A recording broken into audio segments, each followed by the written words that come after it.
Yes, are you excited? Are you excited? How's the Josh? How's the Josh?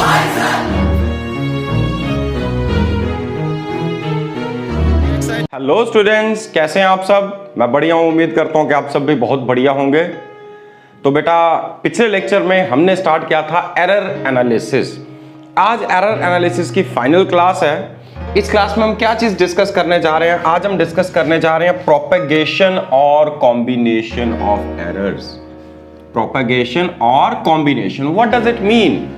देखिए बेटा, मान लीजिए आपने कोई मेजरमेंट ली, उस मेजरमेंट के अंदर कोई ना कोई एरर क्रीप इन कर गया। हमने बहुत सारे डिफरेंट टाइप्स ऑफ एरर पिछले क्लास में डिस्कस किए थे। किसी भी कारण से कोई एरर आ गया, अब उस मेजरमेंट को आगे आप इस्तेमाल कर रहे हैं किसी और कैलकुलेशन के लिए, तो जो फाइनल रिजल्ट है उसमें भी एरर आना चाहिए। तो जो आपकी इंडिविजुअल क्वांटिटीज की मेजरमेंट में एरर हैं, वो किस तरह से कंबाइन करके फाइनल रिजल्ट में अपीयर होते हैं, वो चीज आज हम डिस्कस करने जा रहे हैं। ठीक है? फॉर एग्जाम्पल, आपको एक रेक्टेंगल का एरिया डिटरमिन करना है। आपने रेक्टेंगल की लेंथ मेजर की, ब्रेड्थ मेजर की। अब मान लीजिए लेंथ मेजर करते हुए एरर हो गया, ब्रेड्थ में भी कुछ एरर हो गया, तो पक्की बात है जब आप एरिया कैलकुलेट करेंगे उस एरिया में भी एरर आना चाहिए कि नहीं? तो वो कितना एरर प्रोपेगेट करेगा एरिया में, वो सब चीजें आज की क्लास में हम डिस्कस करने जा रहे हैं। एग्जामिनेशन पॉइंट ऑफ व्यू से ये टॉपिक बहुत इंपॉर्टेंट है, ना कि सिर्फ स्कूल एग्जाम्स, कॉम्पिटिटिव एग्जाम्स के पॉइंट ऑफ व्यू से भी ये टॉपिक बहुत बहुत बहुत इंपॉर्टेंट है। अक्सर इससे क्वेश्चंस आते हैं। ठीक है? तो चलिए बेटा क्विकली स्टार्ट करते हैं। तो प्रोपेगेशन और कॉम्बिनेशन ऑफ एरर्स, सबसे पहले हम डिस्कस करेंगे sum of quantities and difference of quantities में, कि अगर हम किन्हीं दो मेजरमेंट्स को एड अप करते हैं, किन्हीं दो मेजरमेंट्स को सब्ट्रैक्ट कर रहे हैं किसी एक को दूसरे से, तो वो एरर कितना आगे प्रोपेगेट करेगा रिजल्ट में, किस पैटर्न पे प्रोपेगेट करेगा, यही चीजें हम डिस्कस करने जा रहे हैं। बेटा, पिछली क्लास में आपको बताया था किसी भी रिजल्ट को कोट करते वक्त हमारा कोट करने का तरीका ये होता है, जैसे मान लीजिए कोई क्वांटिटी ए है, तो हम यहां तो इसको इस तरह से लिखते हैं A plus minus delta A. What is delta A? That is absolute error in A. या इस फॉर्म में लिखा जाता है, या ए प्लस माइनस, या तो एब्सोल्यूट एरर कोट किया जाता है वैल्यू के साथ, या परसेंटेज एरर। और परसेंटेज एरर क्या होता है? Delta A upon A into 100। तो जैसे मान लीजिए कोई लेंथ है 5 सेंटीमीटर, तो हम इसको इस तरह से लिख सकते हैं 5 प्लस माइनस, मान लीजिए उसमें कुछ एरर आ रहा है, let us say that is 0.5।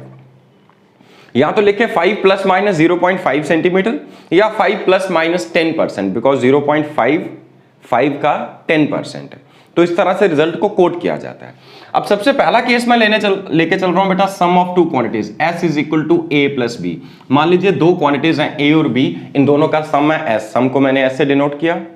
हाँ, जब आप A को मेजर कर रहे थे तो A में कुछ एब्सोल्यूट एरर आ गया, लेट अस से डेल्टा A। तो A की वैल्यू A ना होके क्या है? A plus minus delta A। B की वैल्यू B ना होके B plus minus delta B, क्योंकि डेल्टा B क्या है? Absolute error in the measurement of B। तो जब आप ऐड करेंगे, जब आप इन दोनों को ऐड करेंगे तो आपको S थोड़ी मिलेगा, आपको S में भी एरर मिल रहा होगा। तो मान लीजिए S के अंदर कितना एरर है? Delta S। तो यही हमें डिटरमिन करना था कि सम के अंदर कितना एरर प्रोपेगेट करेगा। अगर दोनों क्वांटिटीज के एरर हमें पता है, तो सम के अंदर कितना एरर प्रोपेगेट करता हुआ आगे जाएगा, या एरर कंबाइन करके कितना एरर हमें सम में मिलेगा। एग्जांपल के साथ डिमॉन्स्ट्रेट करूंगा। सबसे पहले फंडामेंटल पे चलते हैं। अगर S A प्लस B है, A और B में कोई एरर नहीं है, तो रिजल्ट क्या आना चाहिए? S। उसे मैंने इक्वेशन नंबर 1 मार्क किया। मान लीजिए A में एरर है डेल्टा A, B में एरर है डेल्टा B। तो जब आप इन दोनों को ऐड करेंगे, A plus minus delta A और B plus minus delta B को, तो पक्की बात है सम में भी कुछ ना कुछ एरर आ रहा होगा। कितना एरर आ रहा है? Plus minus delta S। मतलब delta S is the absolute error in the sum. अब इसको मैंने एक्सपेंड किया, यहां पे ब्रैकेट ओपन की, तो देखिए A प्लस B, इसको अलग करके यहां लिख लिया। 4 टर्म्स आएंगे हमारे पास। बाकी 2 टर्म्स क्या? Plus minus delta A plus minus delta B। तो प्लस माइनस को कॉमन रखा, यहां पे अंदर ब्रैकेट में क्या आ गया? Delta A plus delta B। अब इस इक्वेशन को मार्क कर रहा हूं इक्वेशन नंबर 2। नेक्स्ट स्टेप में बेटा हम क्या करेंगे? We shall subtract equation 1 from equation 2। Subtracting equation 1 from equation 2। अब हमने इक्वेशन 1 को इक्वेशन 2 से सब्ट्रैक्ट किया, तो जरा देखते हैं क्या आता है। This is equation number 2, this is equation number 1। S is equal to A plus B। जैसे माइनस करोगे, यहां साइन माइनस लगा है, तो अंदर सारे साइंस चेंज होंगे। ये भी साइन नेगेटिव हो गया, ये भी नेगेटिव हो गया। तो A plus B minus A plus B, दोनों कैंसल आउट होंगे, और लेफ्ट साइड में S minus S cancel out होंगे। तो देखिए आपके पास क्या बच रहा है बेटा, plus minus delta S is equal to plus minus delta A plus delta B. Simply it means plus minus को अगर हम हटा दें, that delta S is equal to delta A plus delta B. That simply means the absolute error in the sum of two quantities, not only two, it may be more than two. The absolute error in the sum is always equal to sum of the absolute errors in individual quantities. या ऐसा कहें maximum possible absolute error इन S, ज्यादा से ज्यादा इतना error possible है। जब आप सम लेंगे उसमें कितना एरर पॉसिबल है, ज्यादा से ज्यादा कितना एरर पॉसिबल है, delta A plus delta B. इसके सामने एक एग्जांपल है, इसको आगे फिर से इसका मीनिंग आपको अच्छे से क्लियर करता हूं। मान लीजिए एक ऑब्जर्वेशन आपके पास 7 प्लस माइनस 0.2, यूनिट कुछ भी है, सेंटीमीटर है, केजी है, मीटर है, कुछ भी है, वॉट एवर इट इज। इसमें आप ऐड करने जा रहे हैं 5 प्लस माइनस 0.1, ठीक है। यूनिट कुछ भी है, मैं यूनिट नहीं लिख रहा हूं, मैं सिंपली न्यूमेरिकल वैल्यूज आपको ऐड करके दिखा रहा हूं। देखिए आप जानते हैं 7 प्लस 5 क्या होता है, 12 होता है कि नहीं। तो 7 प्लस 5 का रिजल्ट तो 12 आना चाहिए, बट चूंकि 7 और 5 दोनों में एरर आ रहा है, तो आपके पास वैल्यू एग्जैक्ट 12 नहीं आएगी, 12 से थोड़ी ज्यादा थोड़ी कम आ सकती है। कितनी ज्यादा या कितनी कम आ सकती है, अभी अभी हमारी कैलकुलेशंस कह रही थी कि delta S must be equal to delta A plus delta B. तो डेल्टा ए हो गया ये हो गया डेल्टा बी। 0.2 प्लस 0.1 किसके इक्वल आ जाना चाहिए, that should be equal to 0.3 simply. तो 7 plus minus 0.2 plus 5 plus minus 0.1 क्या रिजल्ट आना चाहिए, 12 प्लस माइनस 0.3। तो इस तरह से आप लिखेंगे, ठीक है। आई होप ये क्लियर हो गया होगा। आगे फिर से एक एग्जांपल की हेल्प से दोबारा इसको डेमोन्स्ट्रेट करता हूं। तो यहां तक क्लियर हो गया, सम में delta S is equal to delta A plus delta B, right. आगे बढ़ते हैं बेटा डिफरेंस ऑफ टू क्वांटिटीज पे। Suppose D is the difference of two quantities A and B, D is A minus B. हाँ, A को major कर रहे थे तो ए में एरर आ गया कितना, प्लस माइनस डेल्टा ए, बी में एरर आ गया प्लस माइनस डेल्टा बी। अब जैसे आप इसमें से इसको सब्ट्रैक्ट करने जाएंगे, जैसे आप इसमें से इसको सब्ट्रैक्ट करेंगे, तो अब डी में भी एरर आ जाएगा कितना, प्लस माइनस डेल्टा डी का। अब डी थोड़ी आएगी एब्सोल्यूट वैल्यू, डी तो तब आते जब ए और बी एब्सोल्यूट होते, एग्जैक्ट होते, इसमें कोई एरर ना होता, तो हमारे पास रिजल्ट आता डी। बट अब इन दोनों में एरर है, तो पक्की बात है डी में भी एरर आएगा। कितना एरर आ रहा है, डेल्टा डी, ठीक है। अब आप इस ब्रैकेट को खोलिए, एक्सपैंड कीजिए, तो ये माइनस बी के साथ आएगा, तो क्या बन गया, ए माइनस बी बना कि नहीं। और क्या बचा, प्लस माइनस डेल्टा ए, और यहां ये माइनस से मल्टीप्लाई करोगे तो प्लस माइनस की जगह क्या हो जाएगा, माइनस प्लस डेल्टा बी। क्या होगा, माइनस प्लस। एनीवे बेटा, प्लस माइनस हो या माइनस प्लस हो, दोनों सेम होते हैं, क्योंकि दोनों का मीनिंग क्या है भाई, ये पॉजिटिव भी हो सकता है और नेगेटिव भी हो सकता है। तो क्या फर्क पड़ता है, ऊपर माइनस लिख के नीचे प्लस लिखें या नीचे माइनस लिख के ऊपर प्लस लिखें, कोई फर्क नहीं पड़ता, ठीक है। सो इसलिए मैंने यहां पे फिर से प्लस माइनस कॉमन लेके अंदर क्या लिख दिया, delta A plus delta B, right. This is equation number 2। Again इसमें से सब्ट्रैक्ट करने जा रहे हैं हम इक्वेशन नंबर 1, जो काम हमने यहां पे किया था, सब्ट्रैक्टिंग 1 फ्रॉम 2, ठीक है। तो जैसे ही हम सब्ट्रैक्ट करेंगे तो बेटा जी देखिए ये डी और माइनस डी कैंसल आउट हो गए, ए माइनस बी और negative of A minus B cancel out हो गए, तो क्या बचा आपके पास, plus minus delta D, that is equal to plus minus delta A plus delta B, और simply we can say delta D is equal to delta A plus delta B. मतलब sorry, absolute error in difference is also equal to the sum of absolute error in the individual quantities, just like sum। देखिए बेटा, जब आपको significant figures पढ़ाया था, वहां पे कुछ रूल्स फॉर अर्थमेटिक ऑपरेशन हमने डिस्कस किए थे। आपको याद होगा, सम और डिफरेंस के केस में रूल सेम था, प्रोडक्ट और क्वोशंट के केस में रूल सेम था। सम और डिफरेंस में हम ध्यान रखते हैं minimum number of decimal places का, और प्रोडक्ट और क्वोशंट में हम ध्यान रखते हैं minimum number of significant figures का। याद होगा आपको ये। तो यहां पे हम क्या कर रहे हैं, यहां पे प्रोपेगेशन ऑफ एरर या कॉम्बिनेशन ऑफ एरर, लेकिन कॉम्बिनेशन ऑफ एरर सम और डिफरेंस में एक ही तरीके से होता है। सम हो या डिफरेंस हो, जो फाइनल रिजल्ट में एब्सोल्यूट एरर है वो कितना होगा, इंडिविजुअल क्वांटिटीज के एब्सोल्यूट एरर का सम, फिर चाहे वो डिफरेंस हो चाहे वो माइनस हो। तो यहां ये नहीं कर देना कि delta D is delta A minus delta B, यहां पे भी क्या होगा, delta A plus delta B. यही वैल्यूज दोबारा ली, पहले मैंने इनको ऐड किया, अब इसको सब्ट्रैक्ट कर रहा हूं। तो 7 माइनस 5 क्या होना चाहिए, 2 होना चाहिए। हाँ, तो लेकिन अब 7 में एरर है, 5 में एरर है, तो 2 में भी एरर आएगा। 2 एग्जैक्ट वैल्यू नहीं आ सकती, तो 2 में कितने एरर की पॉसिबिलिटी है, इन दोनों को ऐड कर दो, डेल्टा ए और डेल्टा बी को, तो ये वैल्यू कितनी आ सकती है, 2 plus minus 0.3। So this is your result. तो आप इस तरह से सम और डिफरेंस के केस में रिजल्ट कोट करेंगे। ठीक है, आप इसको लिख सकते हैं और आपके नोट्स में ये लिखा भी होगा। आप इसको इस तरह से कह सकते हैं, maximum possible absolute error in case of sum और in case of difference is always equal to sum of the individual absolute errors. Right, अब इसको फिर से इसी एग्जांपल को दोबारा अलग तरीके से आपको समझाने की कोशिश कर रहा हूं। जब मैंने बोला 7 की वैल्यू है 7 plus minus 0.2, what does it mean? It simply means this कि ये जो वैल्यू 7 है ये एग्जैक्ट नहीं है, ये 7 से थोड़ी ऊपर हो सकती है, थोड़ी नीचे। कितनी? 0.2। मतलब ये वैल्यू 6.8 से लेकर 7.2 के बीच की कोई भी वैल्यू हो सकती है। हमें नहीं पता, एरर है, अनसर्टेनिटी है। ये वैल्यू जो है वो 7 एग्जैक्ट नहीं है, 6.8 से लेकर 7.2 के बीच की कोई भी वैल्यू हो सकती है, इन दोनों के बीच की कोई भी वैल्यू। राइट, 5 प्लस माइनस 0.1 का क्या मीनिंग है कि ये वैल्यू 4.9 और 5.1 के बीच की कोई भी वैल्यू हो सकती है। ठीक है, तो जब आप इन दोनों को ऐड करेंगे, 6.8 और 7.2 के बीच की कोई वैल्यू प्लस 4.9 और 5.1 के बीच की कोई भी एक वैल्यू, तो जब आप ऐड करेंगे तो ये रिजल्ट किस लिमिट के बीच में आएगा, ये वैल्यू किस वैल्यू से लेके किस वैल्यू के बीच में आनी चाहिए। हमने यहां लिखा है 12 प्लस माइनस 0.3, मतलब 12 में से माइनस करो 0.3 तो क्या आएगा, 11.7। तो ये वैल्यू 11.7 से लेकर 12.3 के बीच में कुछ भी हो सकती है। अनसर्टेनिटी, हम एग्जैक्टनेस नहीं बता सकते कितनी है, क्योंकि एरर है ए और बी में। ठीक है, तो जरा इसको वेरीफाई करके देखते हैं बेटा। सपोज यहां पे आप ऐड करते हैं इन एक्सट्रीम वैल्यूज को। अगर 6.8 में अगर आप 4.9 ऐड करेंगे बेटा, तो ये आ जाना चाहिए 11.7, इजंट इट? अगर आप 6.8 में इसकी दूसरे एक्सट्रीम वैल्यू ऐड करते हैं 5.1, that comes out to be 11.9, isn't it? अब 7.2 में अगर आप 4.9 को ऐड करते हैं तो देखिए जरा क्या आ रहा है, दैट इज 12.1। और अगर आप 7.2 में 5.1 ऐड करते हैं तो देखिए 12.3 आ रहा है। ये इसके बीच की वैल्यूज आ सकती हैं, ये मैंने एक्सट्रीम लिमिट्स को ऐड और सब्ट्रैक्ट ऐड करके देखा है। तो यहां पे देखो क्या क्या वैल्यूज आ रही हैं। लोएस्ट पॉसिबल वैल्यू क्या इनमें से 11.7 और हाईएस्ट वैल्यू क्या है 12.3। मतलब इन दोनों का जो सम है वो 11.7 से लेके 2.3 के बीच की कोई भी वैल्यू हो सकती है। This is the meaning of this.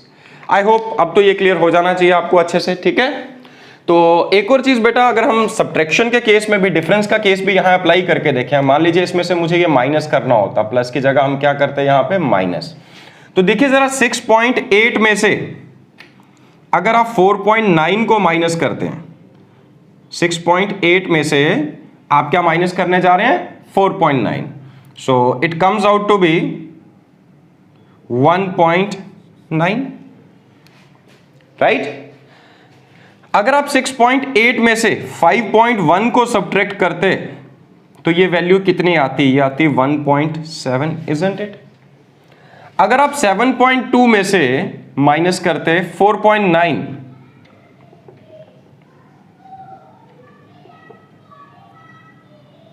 तो ये वैल्यू आ जाती है आपकी 2.7, इजंट इट?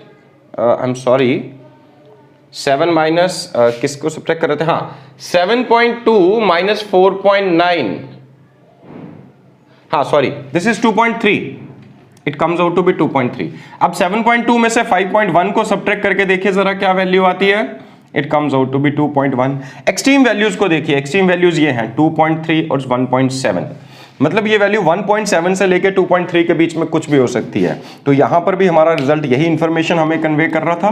2 में से माइनस करेंगे 0.3 तो it comes out to be 1.7, 2 में प्लस करेंगे तो कितना आ जाना चाहिए 2.3, so it lies in between 1.7 and 2.3। That's it. तो सम और डिफरेंस के रूल्स मैं डिस्कस कर चुका हूं। चलिए आगे बढ़ते हैं, आगे डिस्कस करते हैं प्रोडक्ट और कोशेंट के रूल्स। राइट, हाँ जी स्टूडेंट्स, बढ़ते हैं आगे प्रोपगेशन ऑफ एरर्स में। अगला केस हम कंसिडर करने जा रहे हैं product of quantities. Suppose P is the product of two quantities A and B, P is the product of A and B, और मान लीजिए ए की मेजरमेंट में एरर आ गया डेल्टा ए, बी की मेजरमेंट में एब्सोल्यूट एरर आ गया डेल्टा बी। अगर ए और बी की मेजरमेंट में एरर आया, पक्की बात है प्रोडक्ट में भी एरर आना चाहिए, राइट। तो मान लीजिए प्रोडक्ट में कितना एब्सोल्यूट एरर आ गया, प्लस माइनस डेल्टा पी। तो P plus minus delta P is equal to A plus minus delta A into B plus minus delta B, ठीक है। Let it be equation number 2। अब हम क्या करेंगे, इक्वेशन 2 को इक्वेशन 1 से डिवाइड करके देखेंगे। पिछले केसेस में हम सब्ट्रैक्ट कर रहे थे, अब हम क्या करेंगे, डिवाइड। तो जैसे डिवाइड करेंगे लेफ्ट साइड पे आ गया P plus minus delta P upon P, A plus minus delta A into B plus minus delta B upon A into B। इसको अलग से डिवाइड करो A से, इसको अलग से डिवाइड कर लो, क्योंकि फैक्टर्स हैं तो फैक्टर्स को तो अलग अलग से कर सकते हैं आप। चलिए, तो यहां पे P अपॉन P क्या आ गया, 1 plus minus delta P upon P। तो लेफ्ट साइड पे क्या आ जाना चाहिए इसकी जगह, 1 plus minus delta P upon P। हाँ, यहां पे कई स्टूडेंट्स को बेटा ऐसा लग रहा होगा कि शायद ये गलत है। कई स्टूडेंट्स को ऐसा लग रहा होगा यहां पे P और P को कैंसिल क्यों नहीं कर देते। बेटा नहीं कर सकते। डेल्टा P का मतलब है, डेल्टा P का मतलब है error in P, absolute error in P। इसका मतलब ये नहीं है कि डेल्टा इंटू पी, दोनों फैक्टर्स थोड़ी है कोई डेल्टा और पी। अगर तो ये दोनों फैक्टर्स होते तो आप कैंसिल आउट कर देते। सो डेल्टा पी कोई अलग अलग फैक्टर्स नहीं है, डेल्टा और पी, डेल्टा पी इकट्ठा है। Delta P means error in P, या कभी कभी चेंज के लिए भी हम डेल्टा वर्ड यूज करते हैं, ठीक है। और यहां पे देखो, इसको इससे डिवाइड करोगे, 1 plus minus delta A upon A आना चाहिए, A by A is 1 plus minus delta A by A. Similarly यहां B upon B is 1 plus minus delta B upon B, ये आ गया। मल्टीप्लाई करके देखिए राइट साइड को, 4 टर्म्स आएंगी, 1 into 1 is 1 plus minus delta A into 1 is plus minus delta A by A plus minus, अच्छा अब इससे मल्टीप्लाई करो 1 से इसको, plus minus delta B upon B, और फिर इससे मल्टीप्लाई करो, तो ये 4 टर्म्स आ जानी चाहिए, इजंट इट। अब देखो बेटा, यहां पे 1 और 1 कैंसल आउट हो सकते हैं, और ये जो लास्ट वाली टर्म है, this is neglected why, as it is very small, ये टर्म बहुत बहुत बहुत छोटी होने वाली है, इसलिए हम इसको नेग्लेक्ट कर सकते हैं। कैसे छोटी होने वाली है, देखिए बेटा, ऐसा तो कभी नहीं होगा कि आप 10 सेंटीमीटर को मेजर करो और 30 सेंटीमीटर मेजर कर दो गलती से, ऐसा कभी होता है। देखो आप 10 को मेजर कर रहे हो तो 10 को क्या मेजर करोगे, थोड़ा बहुत एरर आएगा, 0.1 0.2 0.3, ज्यादा एरर आ गया तो 1 का एरर आ जाएगा। मान लो 10 को गलती से 11 मेजर कर लिया, 10 को गलती से आपने 9 मेजर कर लिया, इतना ही एरर आ सकता है।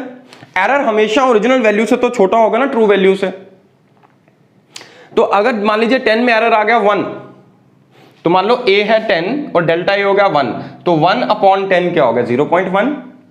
तो हमेशा डेल्टा a बाय a, क्योंकि a डेल्टा a से छोटा होगा, तो delta a by a will be very small as compare to 1, will be very small as compared to 1. Similarly, delta b upon b should also be very small as compared to 1. और 1 से छोटे दो numbers को अगर आप multiply करें, value और छोटी हो जाती है। देखिए 2 इंटू 2 4 है, बट 0.2 इंटू 0.2 0.04। तो 1 से छोटे दो नंबर्स को जब आप मल्टीप्लाई करो वो और छोटे, तो डेल्टा a बाय a पहले ही बहुत छोटा था 1 से, डेल्टा b बाय b पहले ही बहुत छोटा था 1 से। 1 से छोटे दो नंबर्स को हमने मल्टीप्लाई किया तो ये और छोटा हो गया, इतना छोटा हो गया कि हम इसे लिखें या ना लिखें कोई फर्क नहीं पड़ता, हम इसको नेग्लेक्ट कर सकते हैं। मान लो डेल्टा a बाय a है 0.01 और डेल्टा b बाय b है 0.02, तो दोनों को मल्टीप्लाई करोगे तो क्या आएगा 0.0002, तो क्या हम उसको नेग्लेक्ट कर सकते हैं? That's why we have neglected this term, ठीक है, because this term is very small as compared to 1। चलिए, जैसे इसको नेग्लेक्ट किया, अब यहां से प्लस माइनस कॉमन ले लो, अंदर क्या बचा, delta a by a plus delta b by b, और यहां क्या बचा, delta p by b, plus minus को हटा दो तो आपके पास ये फाइनल रिजल्ट आ चुका है। तो फाइनल रिजल्ट आपको क्या बता रहा है, delta p by p is equal to delta a by a plus delta b by b। तो यहां सम वाला रूल नहीं है, यहां एब्सोल्यूट एरर्स नहीं ऐड अप हो रही। ये कौन से एरर्स हैं, याद करो पिछली क्लास में बताया था, रिलेटिव एरर या fractional error, absolute error upon true value. तो अब हम ऐसा कह सकते हैं मैक्सिमम पॉसिबल रिलेटिव एरर, अब एब्सोल्यूट नहीं। देखो एब्सोल्यूट कहां पे ले रहे थे, सम और डिफरेंस में। प्रोडक्ट और क्वोशिएंट दोनों के लिए रूल एक जैसा होगा, दोनों में कौन से एरर्स ऐड अप होंगे, रिलेटिव। वहां एब्सोल्यूट एरर्स ऐड अप हो रहे थे, यहां रिलेटिव एरर्स ऐड अप होंगे। रिलेटिव को आप फ्रैक्शनल भी कहते हैं ऑफ कोर्स। तो मैक्सिमम पॉसिबल हम ये नहीं कह रहे कि हमेशा आएगा ही आएगा, बट ज्यादा से ज्यादा कितनी पॉसिबिलिटी है इस प्रोडक्ट में एरर की? So maximum possible relative error in the product is always equal to sum of the individual relative errors या sum of the relative errors of individual quantities. तो समझ आया प्रोडक्ट में कौन से एरर्स ऐड अप होंगे? Relative. हालांकि अगर हम दोनों साइड्स को इंटू 100 कर दें तो यही एरर परसेंटेज एरर हो जाएगा, delta P by P into 100। तो इसलिए मैंने लिखा multiplying both sides by 100 what do we get? Percentage error in P is equal to percentage error in A plus percentage error in B। तो product और quotient में जब errors को add up करना तो कौन से एरर्स को आप एड अप कर सकते हैं? या तो फ्रैक्शनल एरर्स को या परसेंटेज एरर्स को। यहां एब्सोल्यूट एरर्स को आप एड अप नहीं कर सकते। तो सवाल यह कि अगर हमें एब्सोल्यूट एरर की जरूरत पड़ जाए तो क्या करें?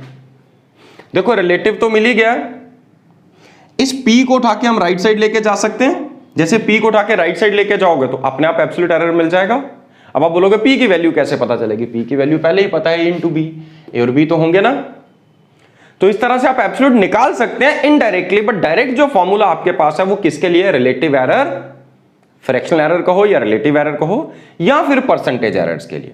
सो मैक्सिमम पॉसिबल रिलेटिव और percentage error in product of sum quantities is always equal to sum of the individual या रिलेटिव और परसेंटेज एरर्स, राइट? तो ये चीज आपको क्लियर होगी। आगे एग्जांपल से डेमोंस्ट्रेट करता हूं।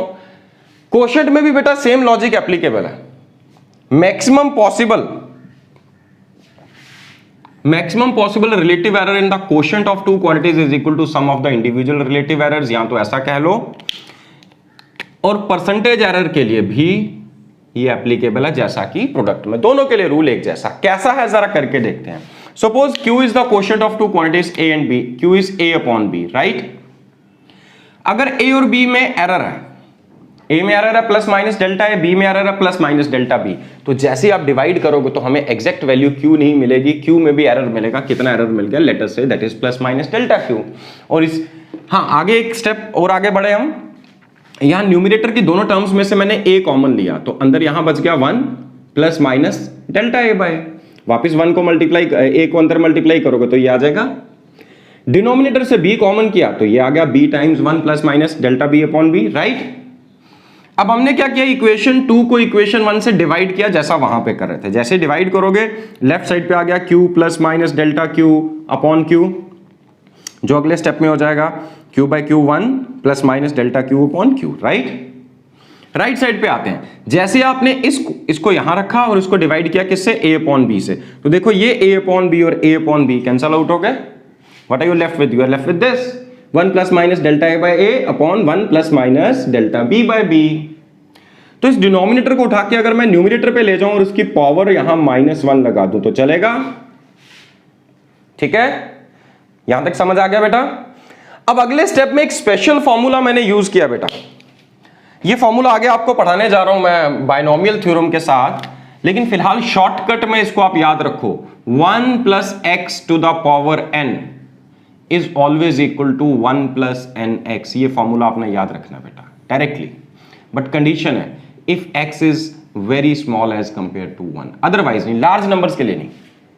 If x is very small as compare to 1 then 1 plus X whole to the power n can be written as 1 plus N x. तो वही काम मैंने यहां पे किया, अगर आप ध्यान से देखें। 1 plus minus delta B by B, since delta B by B अभी डिस्कस कर रहे थे, ये बहुत छोटा होगा 1 से, होल टू द पावर -1, तो इसको लिख सकता हूं 1 प्लस एन एक्स। इस -1 को यहां मल्टीप्लाई किया तो प्लस माइनस को मैंने माइनस प्लस लिख दिया। हालांकि ना भी लिखता चलता, क्योंकि प्लस माइनस का मीनिंग भी यही है कि एक बार साइन, इसमें साइन पॉजिटिव भी हो सकता है और नेगेटिव भी हो सकता है, और माइनस प्लस का मीनिंग भी सेम है कि इसमें साइन पॉजिटिव भी हो सकता है और नेगेटिव भी हो सकता है, ये दोनों। तो एनीवे फिलहाल मैंने लिख दिया माइनस प्लस, आगे फिर से मल्टीप्लाई किया जैसे यहां पे किया था, ये 4 टर्म्स आगे। अब माइनस प्लस नहीं लिखा मैंने, प्लस माइनस ही लिखा है। तो इन चारों टर्म्स में लेफ्ट साइड पे ये था, ये 1 और ये 1 कैंसिल आउट हो गया।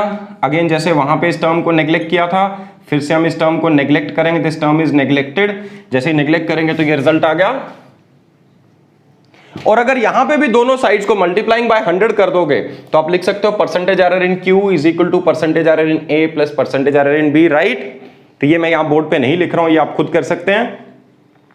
आई होप ये क्लियर हो गया होगा। तो बेटा प्रोडक्ट और क्वोशंट का रूल एक ही है, याद रखिएगा। फाइनली फिर से बता रहा हूं, मैक्सिमम पॉसिबल रिलेटिव और फ्रैक्शनल एरर कुछ भी कह लें, और percentage error in the product of quantities or in case of quotient of quantities is always equal to sum of the individual. अगर रिलेटिव ले रहे हैं तो रिलेटिव एरर्स, परसेंटेज ले रहे हैं तो sum of individual percentage errors, right? I hope ये क्लियर हो गया होगा आपको। एक क्विकली एक छोटी सी एग्जांपल लेते हैं बेटा। मान लीजिए आपके पास एक रेक्टेंगल है, लेट अस से इस रेक्टेंगल की जो लेंथ है दैट इज 10 सेंटीमीटर। हाँ, इसमें भी एरर है, मान लीजिए इसमें एरर है प्लस माइनस 0.2 सेंटीमीटर। तो ये वैल्यू किसकी है? एल की वैल्यू है।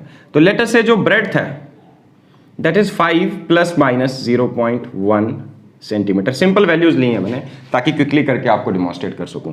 हमारा टारगेट है area with in error limits, कहा जाएगा area with in error limits determine कीजिए। तो हम जानते हैं एरिया क्या है, एल इंटू बी। एल क्या है? 10 इंटू 5 क्या हो गया? एरिया हो जाना चाहिए 50 सेंटीमीटर स्क्वायर, राइट? बट चूंकि एल और बी में एरर है, ये है वैल्यू एल और ये है प्लस माइनस डेल्टा एल, ये है ब्रेड्थ बी और ये है डेल्टा बी, तो पक्की बात है इसमें भी एरर आएगा। अब डेल्टा ए कितना होगा, एरर कितना होगा? चूंकि यहां प्रोडक्ट है, प्रोडक्ट में मैंने बताया था हमारे पास डायरेक्ट जो फॉर्मूला है वो एब्सोल्यूट एरर के लिए ना होकर रिलेटिव एरर के लिए। So delta A upon A must be equal to delta L by L plus delta B by B, isn't it? Delta L कितना है? 0.2 अपॉन 10 प्लस 0.1 अपॉन 5। अगर आप यहां देखेंगे, कैलकुलेट करेंगे, कैंसिल आउट करें तो ये भी 0.1 अपॉन 5 आ रहा है, तो इसको लिख सकता हूं 2 into 0.1 upon 5 that is 0.2 upon 5 आ गया। बट ये क्या आया? ये तो डेल्टा ए बाय ए आया ना, हमें क्या चाहिए? सिर्फ डेल्टा ए। तो डेल्टा ए क्या हो जाना चाहिए? दैट इज 0.2 अपॉन 5 इंटू ए, और ए की वैल्यू हम ऑलरेडी डिटरमिन कर चुके हैं दैट इज 50, तो इंटू 10 कर दो, ये कैंसिल आउट हो गया, तो ये वैल्यू कितनी आ गई? It comes out to be 0.2। So आपके पास डेल्टा ए की वैल्यू आ गई।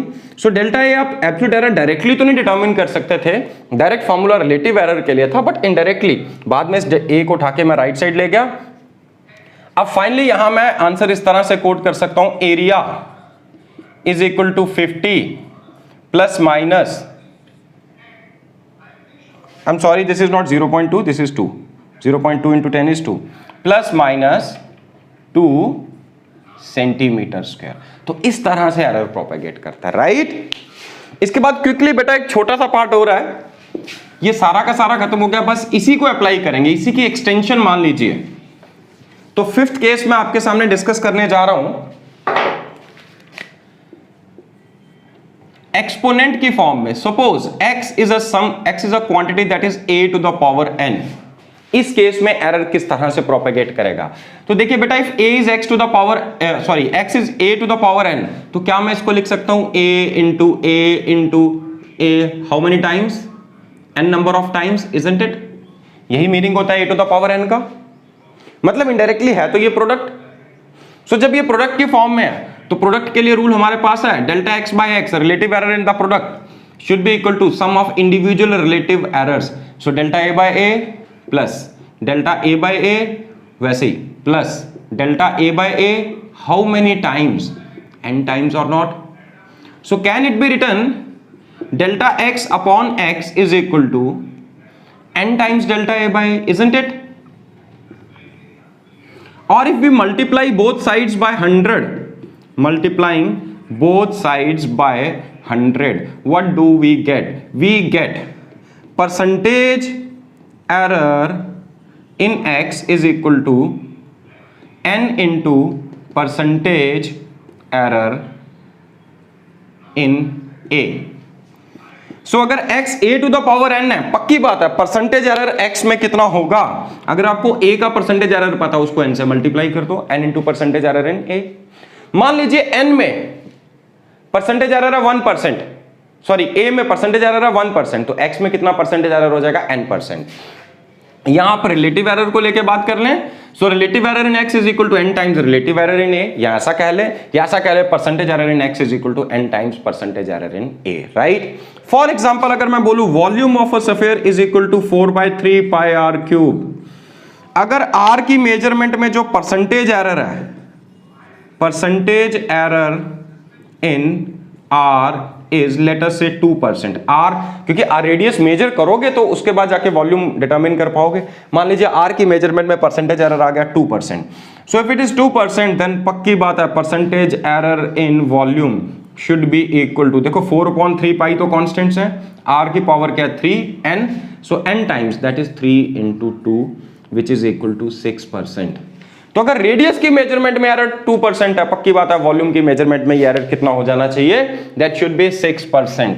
आई होप अब आप ये अप्लाई कर पाएंगे। इसी के बेसिस पे बेटा, इस लास्ट वाले पार्ट के बेसिस पे क्वेश्चन बहुत ज्यादा पूछे गए हैं कॉम्पिटिटिव एग्जाम्स में। आपकी एनसीईआरटी में भी कुछ क्वेश्चंस हैं, मैं उसी से रिलेटेड एक शॉर्टकट में एक एग्जांपल दे रहा हूं, इसके बाद आप एनसीईआरटी के क्वेश्चंस पे कर पाएंगे। Suppose P is a quantity that is equal to AB² C upon root of D into E। अब आपको A, B, C, D और E के परसेंटेज एरर्स गिवन है, A, B, C, D और E के परसेंटेज एरर्स गिवन है, आपको determine करना है परसेंटेज एरर इन P।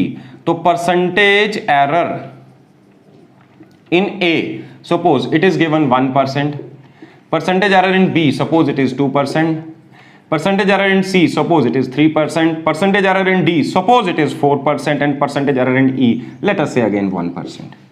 तो इन सबके परसेंटेज एरर्स गिवन, आपसे सीधा सीधा पूछा गया percentage error in P, so you are supposed to determine percentage error in P, so P में परसेंटेज एरर कितना हो जाना चाहिए। देखिए क्वांटिटीज आपस में मल्टीप्लाइड और डिवाइडेड ही हैं, मल्टीप्लिकेशन डिवीजन में परसेंटेज या रिलेटिव एरर्स ऐड अप होते हैं। हाँ, किसी की पावर n है तो उसके परसेंटेज एरर को आपने n से मल्टीप्लाई करना है। तो चलिए जरा देखते हैं quickly. Percentage error in P should be equal to percentage error in A में कितना है 1 प्लस B की पावर 2 है तो 2 into percentage error in B में कितना है 2, तो 2 इंटू 2 प्लस C की पावर 1 ही है तो परसेंटेज एरर इन C प्लस D की पावर क्या है 1/2 इंटू परसेंटेज एरर इन D कितना है 4% प्लस E का परसेंटेज एरर कितना है 1%, सो 2 इंटू 2 इज 4। सो मल्टीप्लाइड हो या डिवाइडेड हो, परसेंटेज एरर्स आपको एड अप ही करने हैं। हाँ, पावर चेक कर लेना, जिसकी पावर 2 है तो यहां उसके परसेंटेज एरर को 2 से मल्टीप्लाई किया, इसके पावर 1/2 थी तो इसको 1/2, सो 1 plus 2 into 2, 1 plus 4 is 5 plus 3 8 plus 2 10 plus 1, so this error comes out to be 11%, right बेटा जी। अब इसके बेसिस पे कुछ न्यूमेरिकल्स आपको भेजूंगा, जहां डाउट्स आएंगे पूछिएगा, शॉर्ट वीडियोस बना के आपके व्हाट्सएप ग्रुप में पोस्ट कर दूंगा। तो आज के लिए इतना ही, wish you all the best, God bless you.